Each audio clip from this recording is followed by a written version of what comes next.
ஃபென்டாஸ்டிக்கான time period கன்னிராசிக்காரர்களுக்கு இனிதே மலர காத்திருக்கிறது. என்ன விஷயம்னா 11ஆம் இடத்துல குரு வந்து அமர்ந்திருக்கிறார். வேற என்ன வேணும்?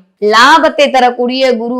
இதுவரைக்கும் 10ஆம் இடத்துல இருந்தா பதவி பறிபோகும்லாம் சொன்னாங்க. நானும் நிறைய சொல்லிட்டேன். பதவியெல்லாம் பறிபோகாது, ப்ரமோஷன் தான் கிடைக்க போகுது. நிறைய பேர் ஆமா ஆமான்னு பர்சனலா கூட மெசேஜ் பண்ணிங்க. ஆமா மேடம் ப்ரமோஷன் கிடைச்சிச்சு, இன்கிரிமெண்ட் கிடைச்சிச்சு. இந்த தடவையும் சொல்றேன், 11ஆம் இடத்தில் லாபத்தை தரக்கூடிய இடத்தில் குரு அமர்ந்திருக்கிறார். பல வருஷத்துக்கு அப்புறம், பல மாசம்லாம் சொல்ல முடியாது, பல வருஷத்துக்கு அப்புறமா கன்னி ராசிக்காரர்களுக்கான ஒரு அங்கீகாரமும் ஒரு அடையாளமும் இனிதே மலர காத்திருக்கிறது இந்த நவம்பர் மாதம்.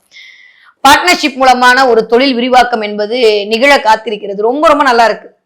நிறைய பேருக்கு வந்து புதிய வாய்ப்புகள் உருவாக போகுது. நிறைய பணம் இதுல இருந்த அந்த முடக்க நிலையெல்லாம் மாறி மணி ஃப்ளோ அதிகரிக்க போகுது. அட நீங்க வேற காமெடி பண்ணாதீங்களா, கமெண்ட் போடாதீங்க, நிஜமாவே அதிகரிக்க போகுது, நம்புங்க. 2ஆம் இடத்துக்கு குரு பார்வை, வேற என்ன வேணும்? 3ஆம் இடத்துக்கு குரு பார்வை, வேற என்ன வேணும்? 2ஆம் வீட்டு அதிபதி 2ஆம் இடத்துல, 3ஆம் இடத்துக்கு குரு பார்வை. முயற்சிகள் எல்லாம் படுத்தமா போகுது. ஏற்கனவே சொன்ன இந்த 3, 11 இடங்கள் இயங்கும் போதுதான் ஒரு மாதிரியான நல்லவைகள் எல்லாம் நடக்கும் அப்படின்னு சொன்னேன்ல. அந்த மாதிரி இந்த தடவை 3ஆம் இடத்து அதிபதியும் ரொம்ப ஸ்ட்ராங்கா உட்கார்ந்து இருக்காரு. அது குருவோட பார்வையில இருக்காருன்னா தொடர முயற்சி எல்லாம் வெற்றி தான்.